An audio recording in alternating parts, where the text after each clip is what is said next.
அகில இந்திய அளவில் வெற்றி பெற்ற முஸ்லிம் நாடாளுமன்ற உறுப்பினர்களை பற்றிய ஒரு சிறு குறிப்பு. 2009 மக்களவைத் தேர்தலில் முஸ்லிம் சமுதாயத்தின் 30 பேர் நாடாளுமன்ற உறுப்பினர்களாகியுள்ளனர். கடந்த தேர்தலை விட இது 6 குறைவானதாகும். நாடாளுமன்ற வரலாற்றில் 1980 நிகழ்ந்த நாடாளுமன்ற தேர்தலில் மட்டும் ஓரளவு அதிக முஸ்லிம் நாடாளுமன்ற உறுப்பினர்கள் தேர்ந்தெடுக்கப்பட்டனர். 1980 நிகழ்ந்த நாடாளுமன்ற தேர்தலில் 48 பேர் நாடாளுமன்றத்துக்கு சென்றனர். தற்போது முஸ்லிம் நாடாளுமன்ற உறுப்பினர்கள் கட்சி வாரியாக பார்ப்போம். காங்கிரஸ் 11, காஷ்மீரின் தேசிய மாநாடு கட்சி 4, மாயாவதியின் பகுஜன் சமாஜ் 4, மம்தா பானர்ஜியின் திரிணாமுல் காங்கிரஸ் 3, முஸ்லிம் லீக் 2, மஜ்லிஸே இத்திஹாதுல் முஸ்லிமீன் 1, அஸ்ஸாம் ஜனநாயக முன்னணி 1, நிதிஷ்குமாரின் ஐக்கிய ஜனதாதளம் 1, மார்க்சிஸ்ட் கம்யூனிஸ்ட் கட்சியின் சார்பில் 1, பாரதிய ஜனதா கட்சியின் சார்பில் 1, திராவிட முன்னேற்றக் கழகத்தின் சார்பில் 1 நாடாளுமன்ற உறுப்பினர்களாக ஆகியுள்ளனர். இந்த நாடாளுமன்ற தேர்தலில்தான் அதிக அளவு பெண்கள் நாடாளுமன்ற உறுப்பினர்களாகியுள்ளனர். 59 பெண்கள் உறுப்பினர்களாகியுள்ளனர். முஸ்லிம் சமூகத்தைச் சேர்ந்த 3 பெண்கள் நாடாளுமன்ற உறுப்பினர்களாகியுள்ளனர். கடந்த 3 நாடாளுமன்ற தேர்தல்களிலும் 3 பேர் என்ற நிலையே தொடர்கிறது. தபசும் பேகம், கைசர் ஜஹான் மற்றும் மௌசூம் நூர். இதில் தபசும் பேகமும் கைசர் ஜஹானும் பகுஜன் சமாஜ் கட்சியின் சார்பில் நாடாளுமன்றத்துக்கு தேர்ந்தெடுக்கப்பட்டுள்ளனர். மௌசூம் நூர் காங்கிரசின் சார்பாக மேற்கு வங்கத்திலிருந்து தேர்ந்தெடுக்கப்பட்டிருக்கிறார். நாடாளுமன்ற உறுப்பினர்களின் விவரங்களை பார்ப்போம். ஜே.எம். ஹாரூன் தமிழ்நாட்டின் தேனி தொகுதியில் காங்கிரஸ் சார்பாக தேர்ந்தெடுக்கப்பட்டார். அப்துல் ரஹ்மான் வேலூரில் திமுக சார்பாக தேர்ந்தெடுக்கப்பட்டார்.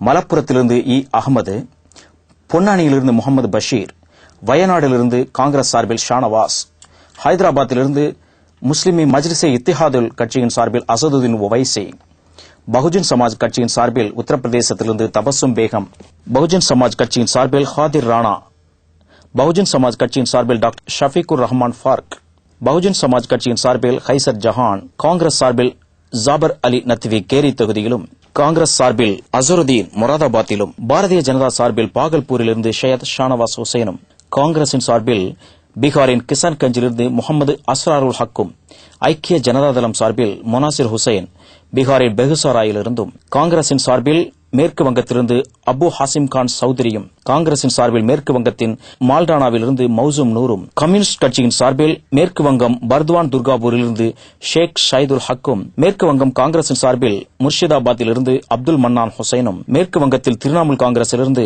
பஷீர்கட் தொகுதியில் ஷேக் நூருல் ஹசனும், மேற்கு வங்கம் திரிணாமுல் காங்கிரஸ் கட்சியின் சார்பில் சுல்தான் அகமது உலிபெரியா தொகுதியிலிருந்தும், அஸ்ஸாம் ஐக்கிய ஜனநாயக முன்னணியின் சார்பில் அதன் தலைவர் பத்ருதீன் அஜ்மல் துப்ரி தொகுதியிலும், காங்கிரஸ் சார்பில் அஸ்ஸாம் மாநிலத்திலிருந்து பர்பேட்டாவிலிருந்து இஸ்மாயில் ஹுசைனும், ஃபரூக் அப்துல்லாவின் தேசிய மாநாடு கட்சியிலிருந்து ஸ்ரீநகரில் ஃபரூக் அப்துல்லாவும், ஹசன் கான் லடாக்கிலிருந்து சுயேட்சையாகவும், தேசிய மாநாடு கட்சியிலிருந்து ஷர்புதீன் ஷலீக் பாராமுல்லாவிலிருந்தும், தேசிய மாநாடு கட்சியிலிருந்து மிர்சா மெஹபூப் பேக் அனந்தநாக் தொகுதியிலிருந்தும், காங்கிரசின் சார்பில் லட்சத்தீவுகளில் 26 வயதான Hamidullah சையதும் தேர்ந்தெடுக்கப்பட்டுள்ளனர். Oh Allah the Almighty, Allahu Allah, protect me and guide me, Allahu Allah, oh to your love and mercy, Allahu Allah, Ya Allah don't deprive me, Allahu Allah, from beholding your beauty, Allahu Allah, oh my Lord accept this plea.